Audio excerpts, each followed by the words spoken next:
Okay, so now we're going to be calculating the frequency and wavelength of waves that are on the electromagnetic spectrum, which means that we're going to be working with much larger or much smaller numbers, which means we'll also be working in scientific notation.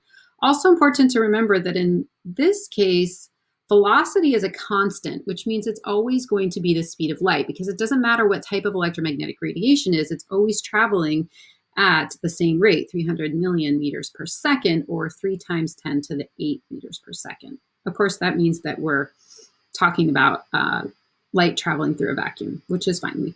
We're going to use that as our constant. Okay, so the question is, what is the frequency of a microwave used to send text messages if they have a wavelength of 1 times 10 to the minus 1 meters? So let's go ahead and take a look at what that would look like. So we start with our drawing, which is the first part of the Dilpsau, and it's going to give us our wavelength, which is right here, 1 times 10 to the minus 1 meters. And now we're going to list our variables. So we know the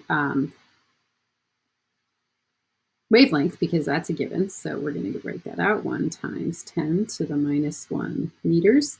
And we know the velocity is always going to be the speed of light. So that is 3 times 10 to the 8 meters per second. And our unknown variable that we're solving for in this case is frequency. So if we are solving for frequency, we go up to our triangle, we cover up the F for frequency, and that tells us that we are solving for velocity over wavelength. So our formula is going to be frequency is equal to velocity over wavelength. So now we've written our formula, we can go ahead and begin to solve the problem. So we fill in our variables. So our velocity is 3 times 10 to the 8 meters per second over our wavelength, which is 1 times 10 to the minus 1 meters.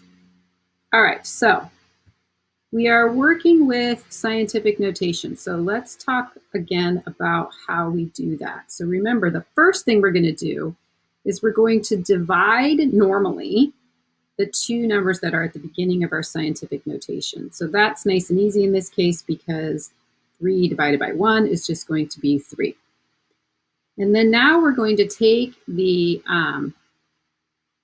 exponent section and we're going to subtract. So we have an 8 minus a minus 1. So an 8 minus a minus 1 is going to be what?